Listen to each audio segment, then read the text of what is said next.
Hello, my name is Mars, and welcome back to Scarlet Hollow.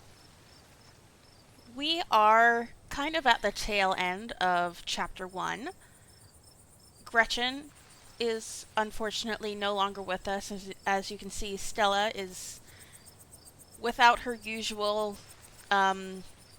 what would you call it, accessory in her arms, and she's looking very sad, of course. And Willow isn't feeling that happy about it either. She's actually kind of regretting it, even though she's glad Duke is alive. Um, so yeah, hopefully we can go to the Forsyths and see Sybil and Kanika again. Um, it'll probably still be a short episode. If it's short enough, I might just start chapter 2 in this episode. But we'll see. And here you are, back in town, away from the woods, with no one but Stella in sight. Your phone buzzes in your pocket. Now that you're back in town, you must finally have reception again. 6 missed calls from Tabitha. We did text her. And 13 text messages. Call her, text her that you're okay, text her that she needs to calm down. Text her that she needs to calm down. You text Tabitha back and tell her to calm down. Your message sits unread. Yikes, Tabitha's been blowing up my phone. I guess she must be worried about you. God, what a mess this night's been. I'm so sorry about Gretchen. Willow says this genuinely. There's nothing we could have done. I just have to accept what happened and move on. She was 17 after all. It's not like we have many years left. But why did it have to happen like that? I think she was peaceful at the end of it all. I know what you're trying to do, and I appreciate it, but look, Willow, you were in an impossible situation and you made a difficult choice. It's done. And I'm not going to hold it against you. Here's the thing, I don't think she's telling the truth about that. I think, obviously, letting Gretchen die does negatively impact your relationship with Stella quite a bit. So we're probably not going to have the best relationship with Stella, which is kind of a shame. Regardless of how I, Mars, feel about Stella, Willow actually thinks she's kind of cool. She didn't get the same introduction to her that she would have because she didn't go to the diner and talk with her, but from what she's seen, she's a likable enough person. Her energy is a little intimidating, but she's a sweet person, and I think Willow can see that. But now she's kind of ruined their chances at friendship, which is part of the self-sabotage of Willow, I suppose.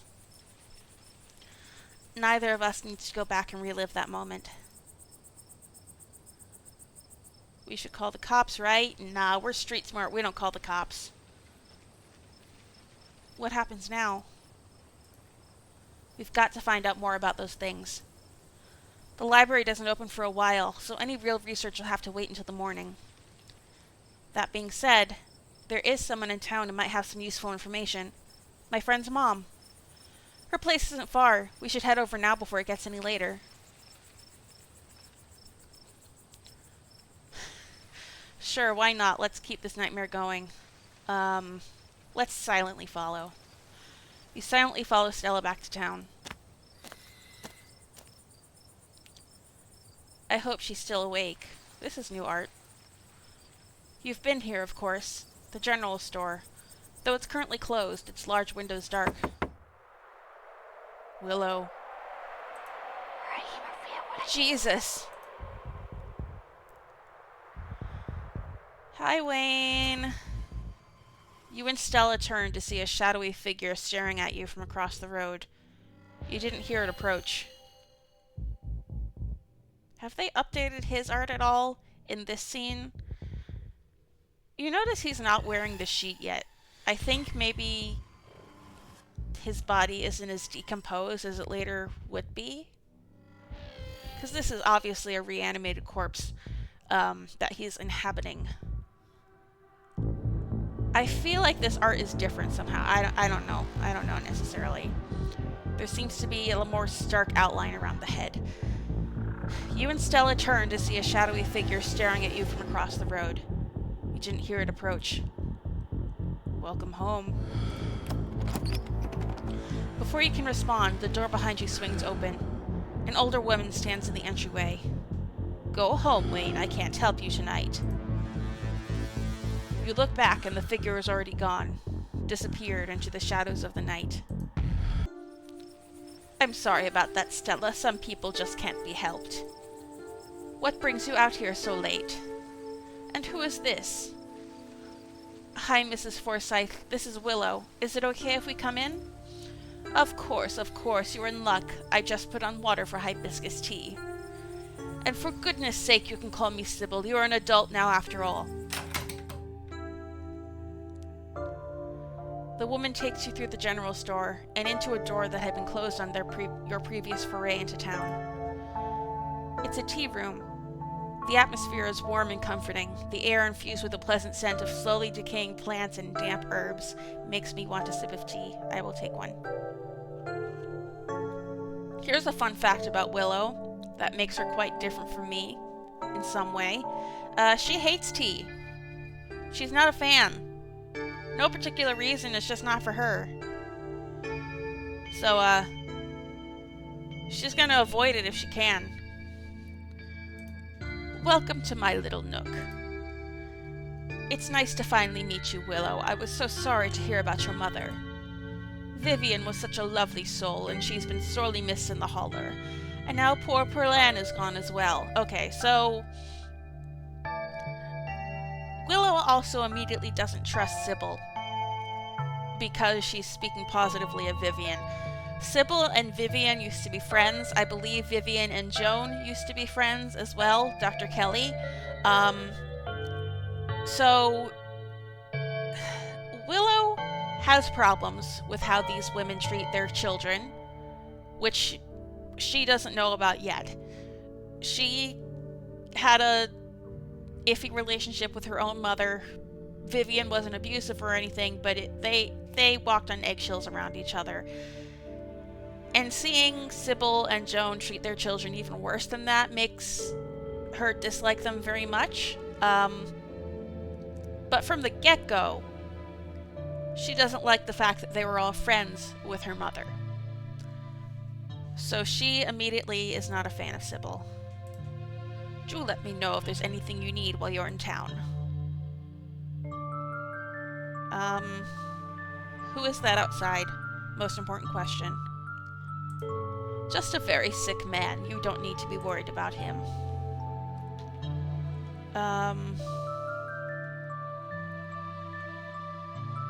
She says suspiciously, "You knew my mom?" Of course, dear. She was a good friend of mine for many years. She was such a lovely woman. You should come by sometime. I can delight you with unsavory tales of her youth. How did you know that she died? Oh, Perlan was a chatty woman. Not much went on that he wouldn't get an earful of, bless her heart. Let Stella take the lead now, because we don't really want to talk to Sybil more. Sybil reaches over and pats your hand delicately. Hers feels like soft parchment paper, dry but soothing. Now, what's got you here so late, you two? You seem troubled. You know about weird stuff, right? Unexplainable stuff? Go on. We ran into some creatures out in the woods. These things. I don't even know how to describe them. Here, I can show you. Ooh, this looks updated. This art. Stella pulls out her camera and turns the screen towards Sybil. Ah, one of your little videos. I feel like her glasses got smaller. She's watching, she's watching. She's watching. Where was this? Up the mountain to the northwest. Oh, I hear the teapot. Within the town limits? Yes, I see. Is there a way to make the video bigger and louder if you can? I need to plug the memory card into a computer. I could go back and get mine. I wonder if the tea is gonna burn if I dawdle more. It feels like it was like time to the conversation. No need. Kanika should still be awake. She can lend us hers. You better come with Stella. I'm sure she'll be more willing to help a friend than her nosy mother. Kanika, come on out. We could use a little help. What, Mom? Oh. Hey, Stella. And Willow! Okay, why are you all here? Sweetie, we were wondering if we could borrow your laptop. Stella and her friend have a video to show us. I love the fact that Kanika knows us already. It's really important, Kanika. Maybe she's a little less suspicious of us, since she's met us already. Okay. My room's a mess. I'll just bring it out there. We can watch this without you, Kanika. I'm pressing play. Silence washes over the room as the video plays. Stella, what the hell is this? Did you film it? Was that Gretchen at the end there?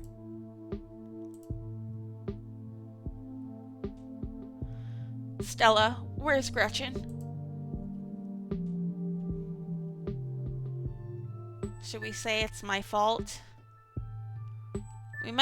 Willow might be beating herself up for it a little bit.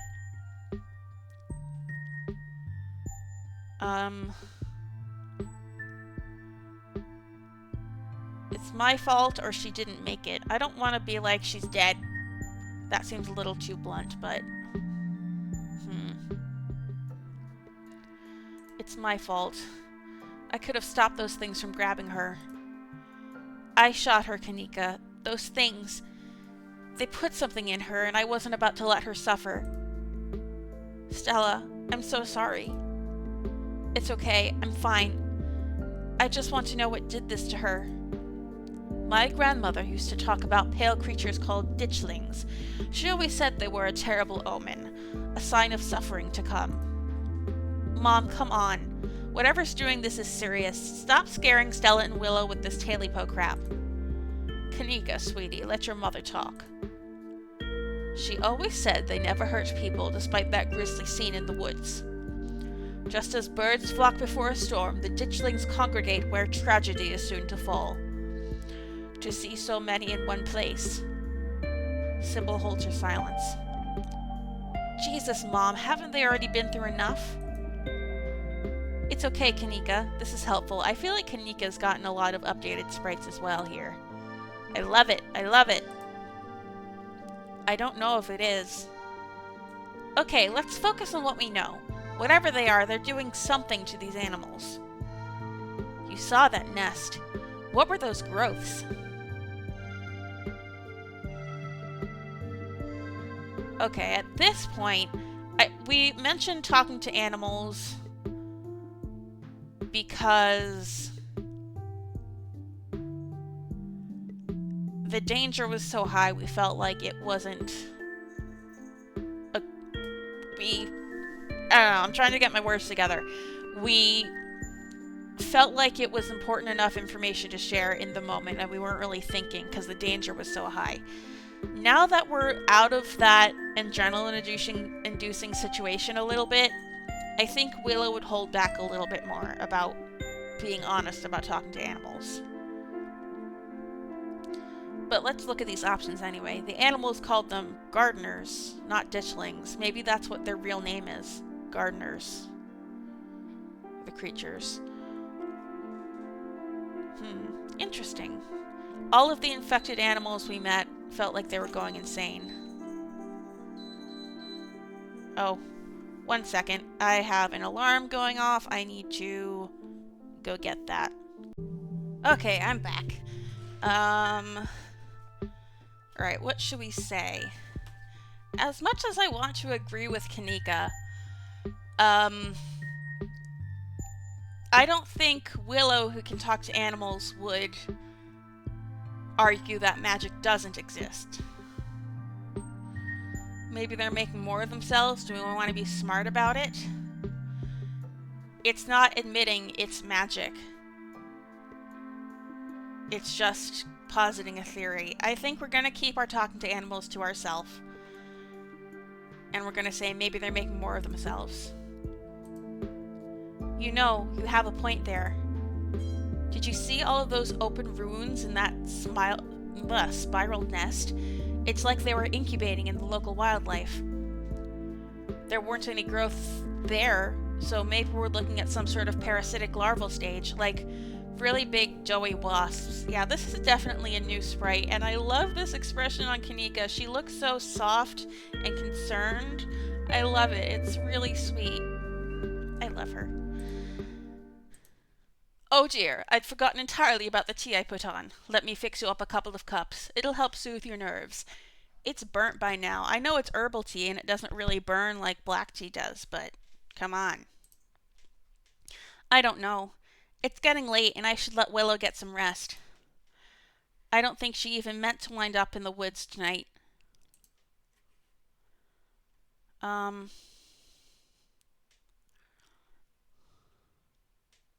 I can keep going. I'm still wired. Yeah, I'm ready to pass out. It was nice meeting you, though. Kind of conciliatory. I can stay up. This is important. I just want to go home. I think Willow is invested. Willow is invested in what's going on, but she's shy about it still, but she cares about this. She's interested. Maybe more than Diana was, even. Or in my very first character, my very first playthrough. She wants to know. I can stay up. This is important. Huh. Okay, maybe it's that I'm eager to get home and start doing some research. I'll ask around on my usual forums to see if anyone has information on ditchlings. Is that what you called them? That's right. You go on home now and do try to get some rest. Don't stay up all night on the online. Let me get you some of my house-made peppermint tea to go. It really does wonders to soothe the soul. Bye, Stella. I'll see you tomorrow, okay? And call me if you need to talk. Thanks, Kanika. I'll see ya. Bye, Willow.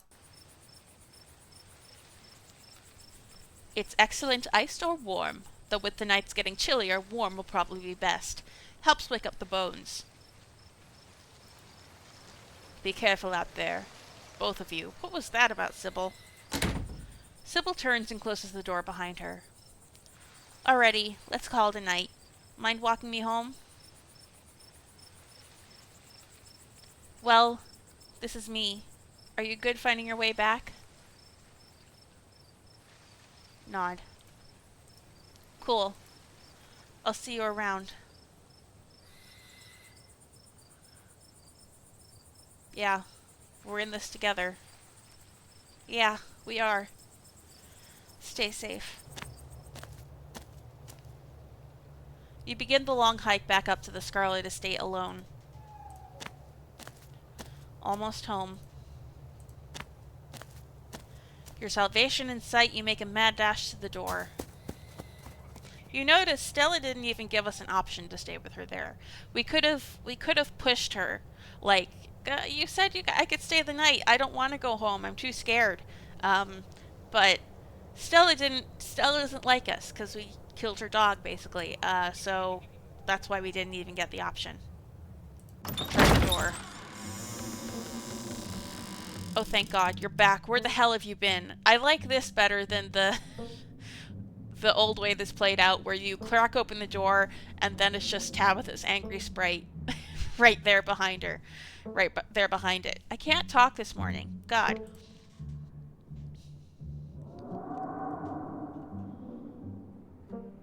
I texted you back as soon as I had reception. You mean when you told me to chill out? You need to work on your manners, Willow. Okay, so as opposed to Diana, who really just wanted to ignore Wayne as much as she could, Willow is interested about Wayne. Like, he's freaky and she needs to know what the deal is with him. There was this miner outside the general store who who called me out my name and everything. Wayne. Scared the shit out of me. Do you know what's going on there? It's a mining town. Of course there are miners walking around at night. And of course people know who you are. We don't get a lot of visitors in these parts. Hi, Tabby. So you met Stella then. Oh, I didn't mean to say Tabitha. Tabitha. I didn't mean to call her Tabby in kind of a passive-aggressive way, in like a teasing kind of way. That's not really what Willow would do. And she's gotten you all worked up. Ugh, that explains everything. I'm going to bed. I'll see you tomorrow. Okay, good night. You're alone in the estate. The sound of wind whistling through the house gives you an uneasy feeling in your gut. It's probably best to turn in and try to leave the night behind you. You thoughtlessly stumble into your room, but before you even realize you're there, you've already collapsed onto the mattress, exhausted. From the relative safety of this uncomfortable bed, the events of the past evening seem like something that happened to someone else. Though you can still clearly picture the terror you felt in those moments. For now, you're safe. Those moments. For now, you're safe and you're warm. That comma was very small and kind of slipped into the S. I couldn't really see it. Eventually, the sun will rise and chase away the monsters and make them seem like nothing but bad dreams. Maybe tomorrow, if you're lucky, you'll wake up in the normal world and have a boring week in the mountains with your sour-faced cousin. It's a nice thought, but deep down you can't help but worry that things will only get worse. Cinematic? Ooh, sunrise. This has been updated, surely. Yeah.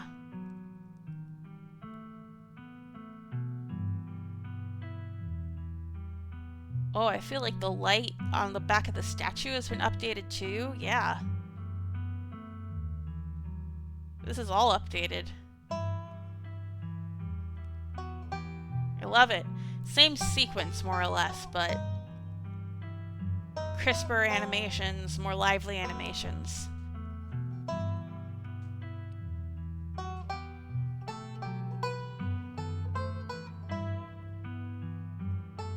Reese looks more or less the same here, I guess. Rosalina's room. Yeah, did I go over this in my last series? This opening animatic is going through all of the locations that are going to be central to future chapters. So, Reese, Rosalina's room, and there's Big Betty.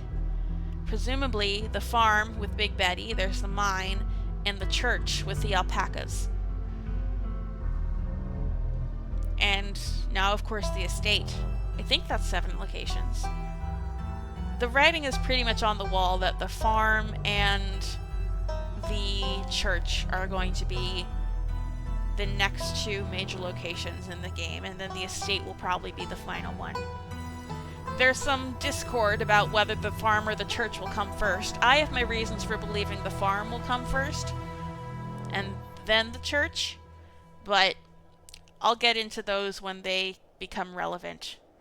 Ooh, I like that writing animation. Really nice. The end of episode 1. Episode 2 awaits. If you'd like to continue with this world state, please save your game now. I will do that, but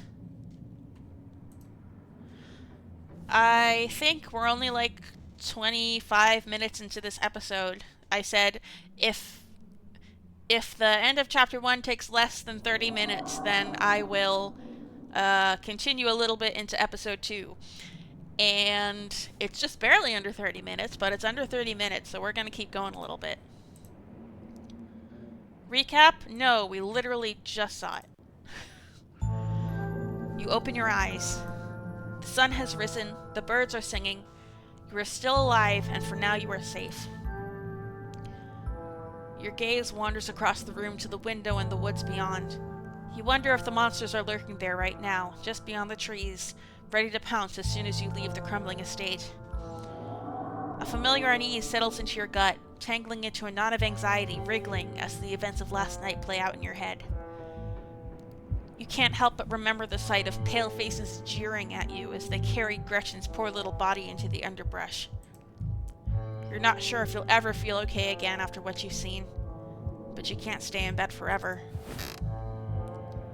Hunger pulls you from the clammy depths of the mattress. Note: you can refresh yourself on the events of previous days by using the journal icon in the quick menu. Alright, sure.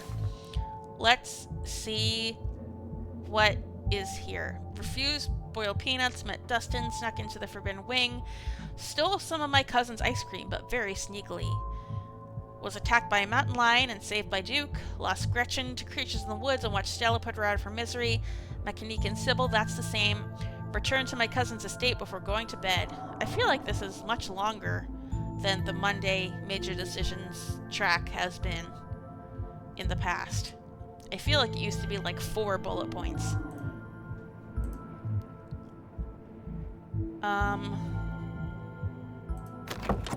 Poke around the closet. Great! The doll didn't move during the night.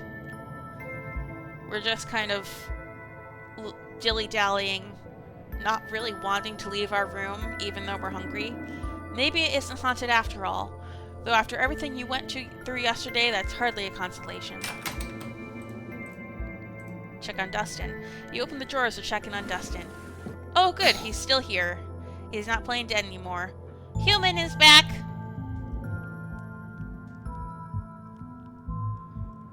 I think that Willow likes Dustin. He's kind of still dim-witted, and that makes him a little less intimidating. Good morning, Dustin.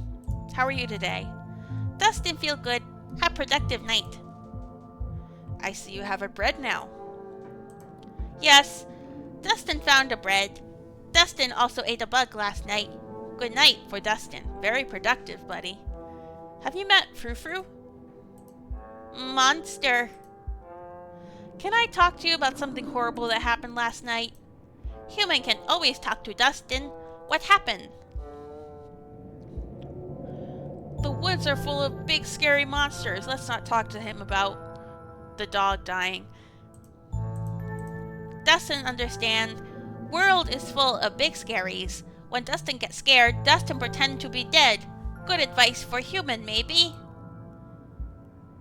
Close the drawer. You gently close the drawer, a little too shy to say goodbye actively. You creep towards the window, careful not to be seen by whatever might be lurking in the garden. Whatever. For a second, you thought you saw movement. It could have been an animal.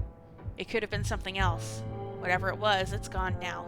It was the Wainster. Maybe you'll head out there and investigate after you finish waking up. Get dressed and head down to the kitchen. Time to start your day. You're back in the kitchen. Frou-Frou eyes you from her favorite spot in the counter. Her pupils dilate and her tail twitches. I see you are still here. How unfortunate. I don't want to be here either. Who would have thought we had anything in common? Have you noticed anything weird around here?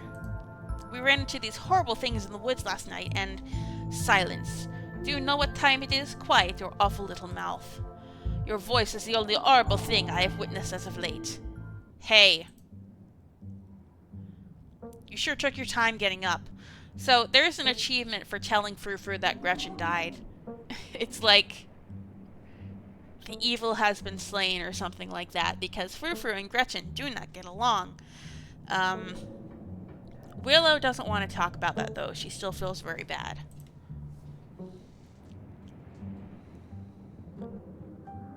I'm sorry? Whatever. I'm late for work, so listen up. I wanted to make sure I relay this message in person in case you decided to brush off my call again. I don't want any repeats of last night. From now on, no running around in the woods after dark. It's dangerous out there. You could fall down a cliff. You could get stuck in a hidden cave somewhere. You could get lost in the woods and never be found. Just because nothing happens here doesn't mean it's safe. And just because Stella spends a lot of time in the woods, it doesn't mean she'll keep you out of trouble. I want you home by sunset from here on out.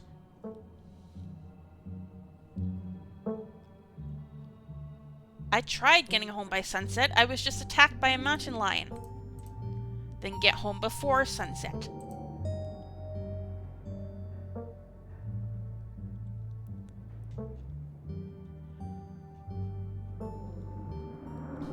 Aren't you the boss? How can you be late?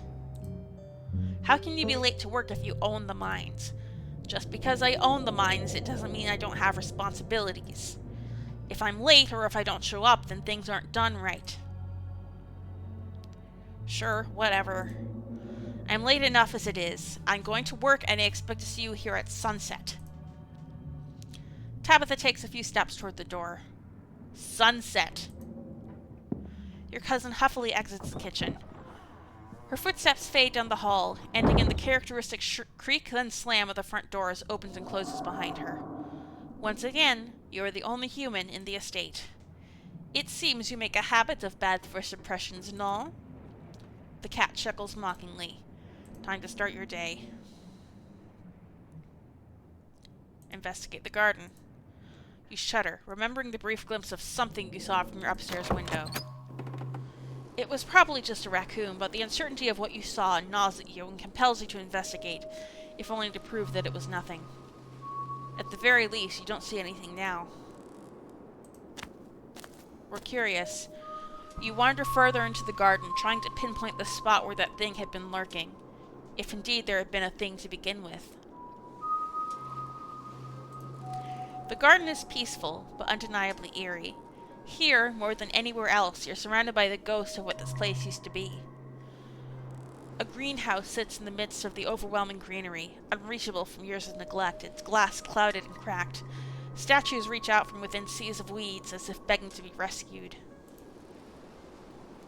And most strikingly, behind a pair of rusted metal gates at the very peak of the mountain sits a graveyard. You can just make out a few of the headstones, the Scarlet name carved deep and proud into their faces. You notice what a good view of someone would have of your window, if they stood where you're standing right now. Ugh! You crouch down, pushing aside the greenery to examine the soft earth. A boot print. A big boot print. And what looks like some kind of viscera. Your thoughts turn to the specter from the night before. You snap a quick photo, just in case it comes in handy later. With that, you head back inside. Time to figure out what to do with the rest of your day. Tabitha is right. After last night, the last thing you need is to be sucked into more adventures. You're not going to leave the estate. You're going to do what you were told and wait for her to get back to work. No, we're curious. After last night, you should make things up to your cousin. Screw going to town. Try to clean the guest bathroom instead. We're going to be a little contrarian and head to town. Tabitha isn't here to stop you now. You head outside, back to the mountain path that leads to town. I want to see what seeing Oscar at the library is like after we've met him before. The walk back to town is much less pleasant today than it was yesterday, when you didn't yet know that the woods are full of monsters and strange men who know your name. The option to stay at the estate at the start of day 2 is also new, as is the option to try cleaning the bathroom. Willow is anxious, but she's not an agoraphobe or anything, so she'll leave. She'll be rebellious and leave the house and go hang out with her new friends and investigate mysteries. But it's still a cool option to try to explore, I think. You stare anxiously into the darkness between the trees, searching for any signs of movement, but the woods are still, at least for now. We got enough new content in Chapter 1, I feel like. I'm trying to play this more accurate to Willow than just to see new stuff. The autumn-tinged mountains, sprawling for miles in every direction, now feel less like beautiful scenery and more like the walls of a cage. Almost back to town. Continue down the path. You make it to town in one piece. No creatures jumped out at you. No scary men blocked your path. Hey, there's Avery. I realized we've been neglecting Avery again. I didn't even meet them yesterday. With Diana, I was neglecting Avery with the hope of maybe doing another playthrough where I romanced them, which didn't end up happening. Now we're just kind of neglecting Avery for no good reason. We'll try to make a good first impression, though, because they're cool. The sight of other people is comforting, helping you forget the things you've witnessed as if they happened to someone else. What was that flash? It's like it was trying to figure out what was going to happen. Hey, you're Tabitha's cousin, right? Man, the resemblance really is uncanny. The name's Avery. I work over at the diner. You wouldn't happen to know what's up with Stella, would you? She mentioned something about you in the woods last night, but she was real cagey about it. Did something happen out there? She barely even waved when she walked by. And Gretchen wasn't with her. They're never apart. Street smart lie? No.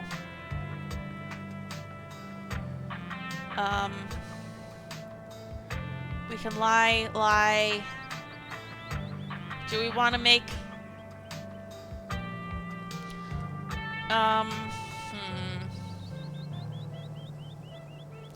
If Stella didn't say anything, then it's probably not my place to share, maybe? I feel like we literally just met this person. As much as I want to be good friends with Avery, I think circumstances have made it so that telling them the whole truth is not going to feel right in this moment. If Stella didn't say anything, then it's probably not my place to share. Okay, I guess that's fair. Hope everything's okay. I'll tell you what, I'm on break for the next half hour. Why don't you swing by the diner if you want to decompress? Winnie can fix you some of Sybil's new blend. Maybe it'll calm you down a bit. I think you'll like today's mix. It's chaga and lemon balm. Should help ease your stress and tension. And if you feel like talking, I'll be all ears. But no pressure. Anyways, it's up to you. See you around, Willow. See you, Sybil. Take care now, Avery. Again, Willow does not like tea. Maybe she'll stop by the diner for something to eat, but she might refuse the tea. I see you're a private person. I can respect that. You never know how someone might respond to hearing the truth of what you encountered last night. And now that Sybil is saying this, and Willow feels uncomfortable around Sybil, maybe now she's feeling like, well, screw you, old lady. Maybe I will tell Avery everything that happened. I'd better get back to it myself. I'm glad I was able to catch you this morning, if only to see how you were holding up. Please don't hesitate to stop by if I can be of any help. What aren't you telling us? You're awfully relaxed giving everything you told us last night. I've shared what I know about the Ditchlings, and I trust that you, Stella, and Kanika have what it takes to get to the bottom of things. I'm so sorry to cut our conversation short, but I've got things that need tending to. Stay safe, Willow, and God bless. And with that, you are alone on Main Street. What to do with the rest of your morning? Swing by the diner. We're hungry. We might do it just because we're hungry. And because we've never visited the diner before. The diner is a little quiet, but the air is still heavy with the tantalizing smell of breakfast. Warn the patrons of the danger, talk to Avery. You slide into the booth across from Avery. Hey there, stranger. Before you can exchange words, Winnie settles up, a fresh mug of tea in hand. We would not have met Winnie yet. Oh, and she's introducing herself right away. I heard you might need this. My condolences, by the way. Welcome to the Holler. Do let us know if you need anything this week. The answer to 29 down is oink, by the way. I love this little interaction here. What? But the clue is pen sound. How is that a sound a pen makes? Wait, pen like pig pen? Are you kidding me? How was I supposed to guess that? I don't know why you even bother with those things. They're just gonna frustrate you. It's just something to do to fill the time, but maybe I should switch to Sudoku. I love this interaction so much. It's a nice little interaction between aunt and nibbling, which is the gender-neutral word for niece or nephew. I never heard it until, like, last year. I think it's a very stupid word, but it's the appropriate one. It's a very nice interaction between them, which is good because as great as the interactions are in this game, like, this family is not one we've gotten to know well, and this is the most insight we've gotten into it yet. And it's a great dive into Avery's character as well. Like, they like crosswords, but they're not good at them. I know they had some issues with their schooling. I think you can have the option to talk about that in this conversation. Maybe they're a little stupid, but ambitious. Winnie leaves Avery contemplating daily newspaper puzzles, returning to her seat behind the counter. So, no, you said it wasn't your place to talk about last night, but if you happen to change your mind... What if you don't believe me? I could tell you about last night, but what if you don't believe me? I'm not here to judge, I'm here to listen. Tell them. We share everything. Glad to have someone to talk to about the horrors you've witnessed, because Sybil was like, I respect you being private. And not only... I think what's happening here is not only is Willow bristling a little bit against Sybil, she's also bristling against the observation that she is a very private person who doesn't share much. And this is the kind of thing you should share. So she had a little change of heart. Wow, that is some heavy stuff. No wonder Stella seemed distant. I can't believe Gretchen is really gone. Seemed like that dog was going to live forever. And monsters in the woods. I may not have lived here long, but I've never heard anything like that happening around these parts. How exciting.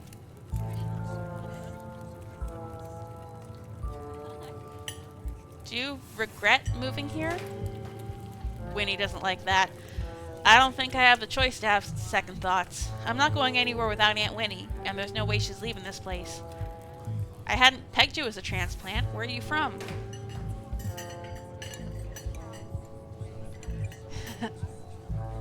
I think transplant is a very interesting use of word here. Everything connected to Avery suggests a connection with plants. Considering that they are friends with Julius Tremaine, the man who supposedly stole Big Betty the pumpkin, my thought, and the thoughts of some other people online, is that Avery's big story moment is going to involve plants in some way. Perhaps becoming a hybrid of some sort, a human-plant hybrid of some sort. And they're also non-binary. The word transplant feels like foreshadowing, doesn't it?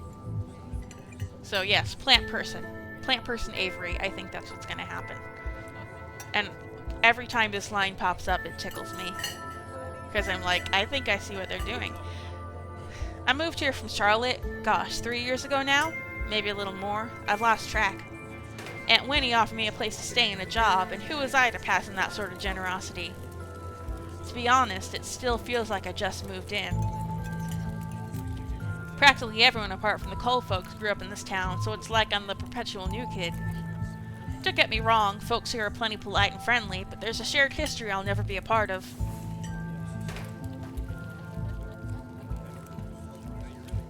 I get it. I felt out of place the whole time I've been here.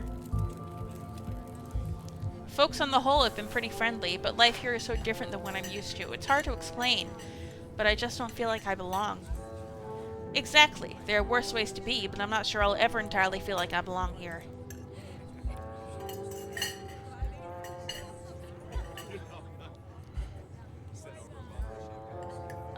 You should get out of here before things get any worse, and take me with you. Opportunity to flirt here. Let me know if you happen to cross any leads. We can also point out, did you say all this was exciting? Avery gets a kick out of the supernatural stuff, and the scary stuff especially. Let me know if you happen to cross any leads. We're on the case, but I hardly know where to start. Let me know if you hear anything. Definitely. Aw man, it looks like my shift is starting. I hope you're doing a bit better. The diner is where everyone comes to gossip, so I hear a lot about what goes on around here. Willow's making a mental note of that. She'll make sure to stop by. In Chapter 4, probably. I'll let you know if anyone mentions those monsters or anything else strange or unusual. Avery slips out of the booth, giving a friendly half wave, not half friendly, before disappearing into the back. You leave the diner, ready to continue your day. Swing by the general store. Maybe we'll see Kanika. We like her. She's cute. No, Kanika. A young man sits at the table by the register, too preoccupied with his phone to care what you stepped in. That you stepped in. Where's Kanika? Not here.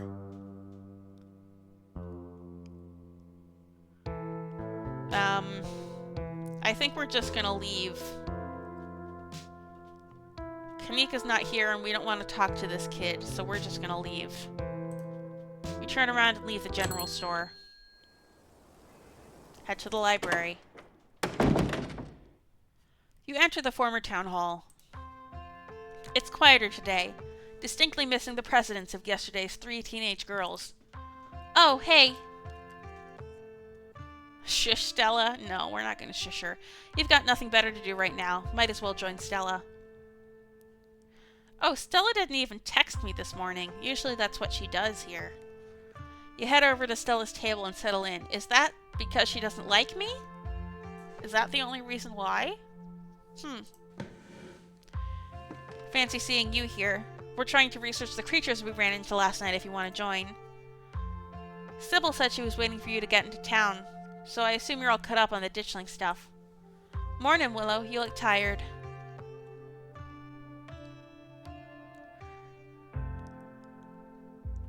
Yeah, the estate isn't the easiest place to get a good 8 hours. I never realized houses could get so windy. I can only imagine. That place is already falling apart the last time I was there, and it's been years. I can't believe it hasn't been condemned. Not that there's anyone here to do the condemning. Anyways, I guess we should get started. Before you dig in, you remember the boot print you found in the garden. Show your photo? Hey, before we dig in, I found something in the garden this morning. You hold up your phone and show Kanika and Stella the photo you took in the garden. These prints were in the bushes with a clear line of sight to my window. Dang, that's creepy. Are you okay? What is that liquid around it? It looks like pus. The opossum that lives in my dresser says that 2 people live at the estate. No. He probably just doesn't know that Pearl Ann died. Do you think it's Wayne? That creep who keeps coming around my mom's tea room? He snuck up on us last night and called out Willow by name. And those boot prints match up with the mining getup. Whoa. Apparently I missed a lot last night, huh? I wonder if there's any connection between that guy and what happened in the woods last night. Like what?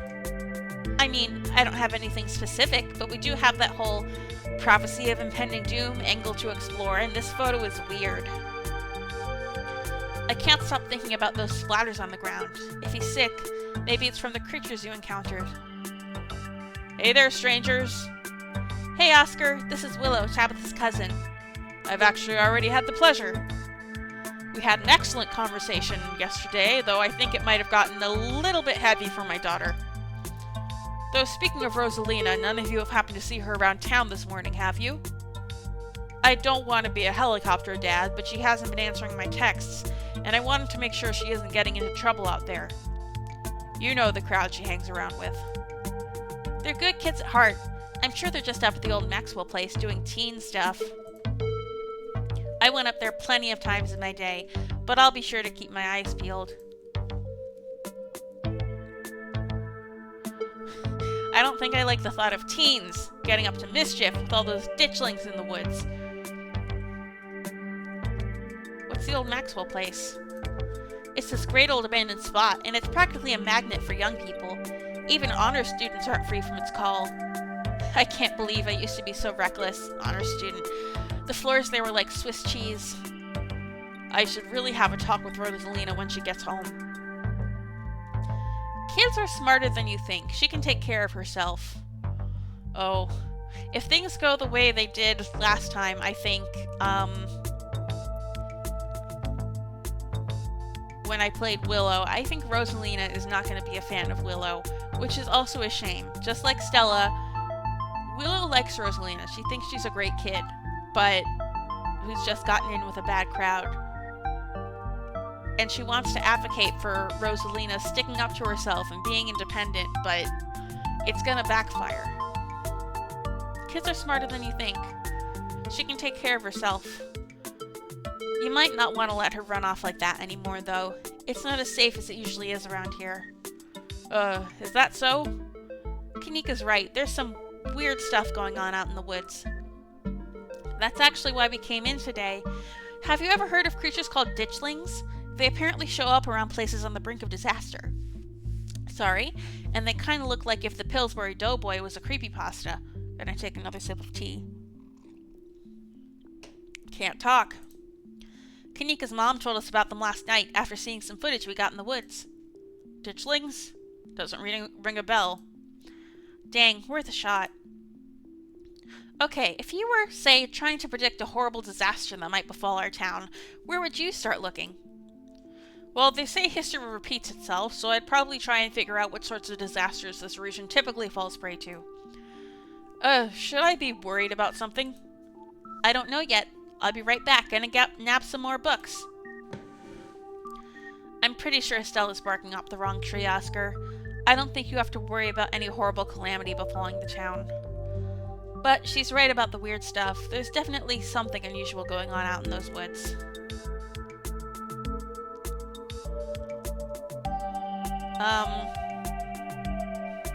Whatever's out there in the woods has been brutalizing the local wildlife.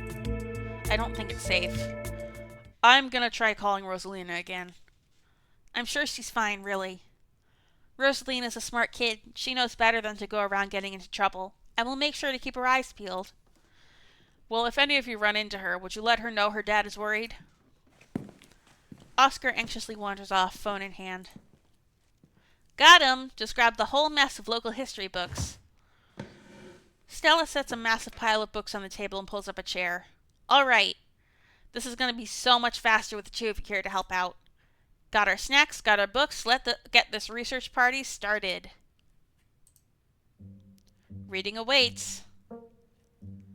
Alright, I'm gonna pause the episode here.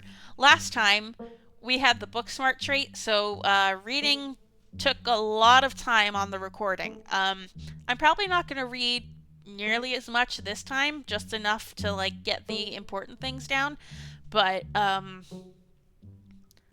I need to rest my voice before we get into reading, because, oh boy, it could still be a monster. So I'm gonna save. Tuesday, library, day, alright. And next time, we will crack into these books. Until then, I have been Mars, and I will be back with more Scarlet Hollow.